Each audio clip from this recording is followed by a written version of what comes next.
When I was young, my family lived overseas. I spent a few years in Indonesia.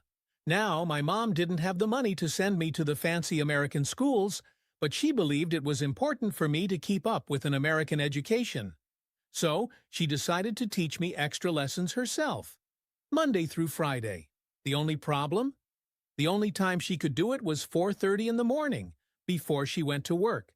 And whenever I'd complain, she'd just give me a look and say, "This is no picnic for me either, Buster." I know some of you are still adjusting to being back at school, but I'm here today because I have something important to talk about. See, my father left when I was just 2 years old. I was raised by a single mom who worked hard but struggled to pay the bills. There were times I missed having a dad around. Times when I felt lonely, like I didn't fit in. And honestly, I wasn't always as focused on school as I should have been. I made mistakes. I got in trouble more than I should have. And my life could have easily taken a turn for the worse. But I was lucky. I got second chances. I worked hard. And I got the chance to follow my dreams. To go to college. To law school. And my wife, Michelle? Same thing. Neither of her parents went to college. Money was tight, but they worked hard.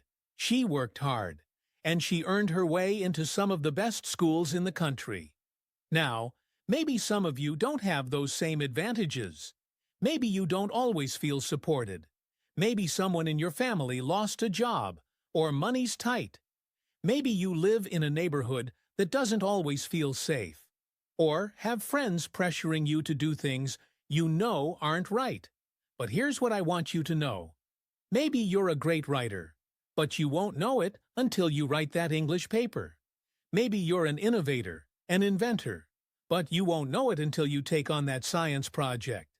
Maybe you're a future mayor, or a senator, or even a Supreme Court justice, but you won't know until you step up, join student government, or join the debate team. No matter what you dream of doing with your life, you'll need an education to get there. Doctor, teacher, police officer, nurse, architect, lawyer, soldier. Every single path starts with a good education. Because here's the truth. You can't drop out of school and just drop into a good job. You have to work for it, train for it, learn for it. And it matters. Not just for your future, but for our country's future. The things you're learning today, they're how we'll solve our greatest challenges tomorrow. You'll need science and math to cure disease.